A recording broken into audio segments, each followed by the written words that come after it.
قرين الجن يصدك عن السبيل إذا أغفلت عن الذكر، لقول النبي صلى الله عليه وسلم: الشيطان جاثم على قلب ابن آدم فإذا ذكر الله خانس وإذا غفل وسوس له.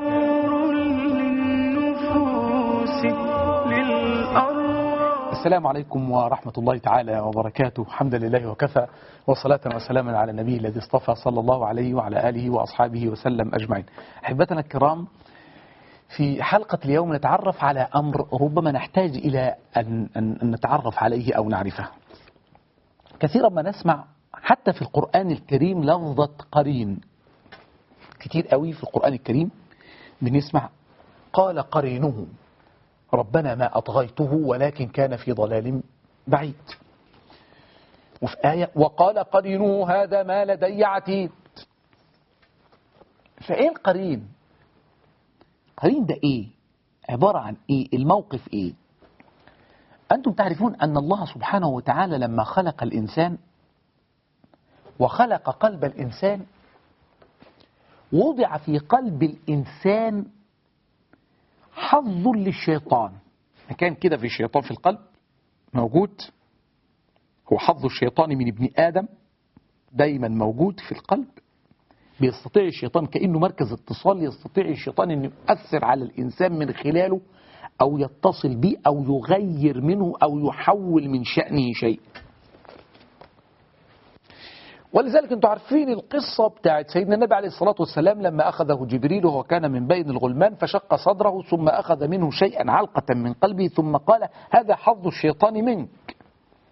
يبقى كده أي وسيلة اتصال هتتأتى من الشيطان أو هيأثر على النبي ده موضوع خلاص مغلق تماما، لا يمكن.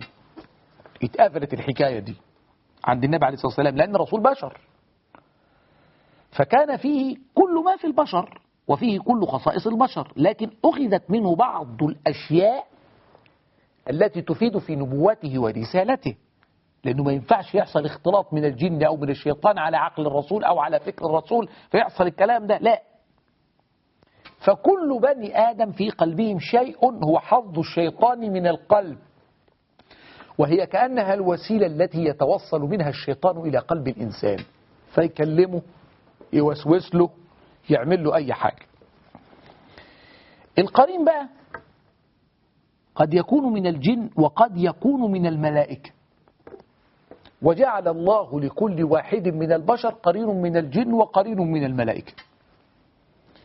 قرين الجن شغلته انه يغويك، قرين الملائكة شغلته بقى انه يعدل لك القصة دي.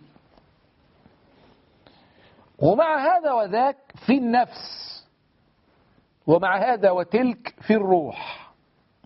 فالقرين ده حاجة موجودة مع الإنسان في يتأثر بها الإنسان وموجودة مع كيان الإنسان منذ خلقه إلى أن يموت. شوفوا معايا كده في صحيح البخاري من حديث عبد الله بن عمر أن رسول الله صلى الله عليه وسلم قال إذا كان أحدكم يصلي فلا يدع أحدا يمر بين يديه فإن أبى فليقاتله فإن معه القرين.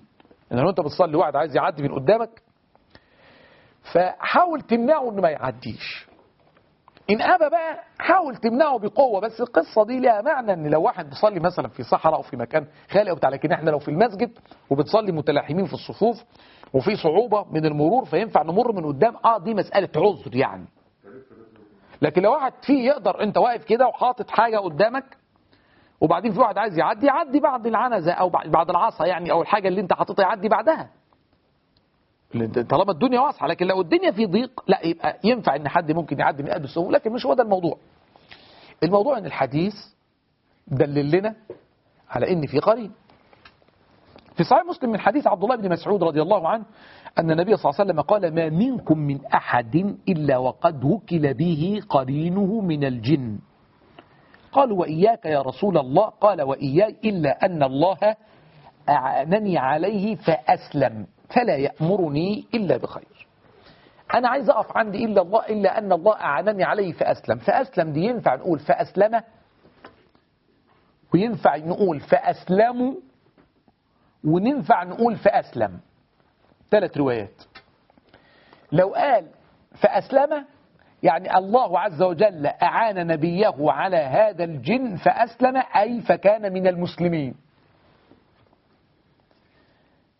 وإن قلنا فأسلموا أي أن الله عز وجل يقوي رسول الله صلى الله عليه وسلم فيسلم من أذاه وشره ووسوسته. بإيه؟ بالمضغة اللي أخذها جبريل عليه السلام لما شق صدر الرسول. وإن قلنا فأسلم يعني فيستسلم، يعني يستسلم، ما يقدرش يتعدى حدوده مع رسول الله صلى الله عليه وسلم.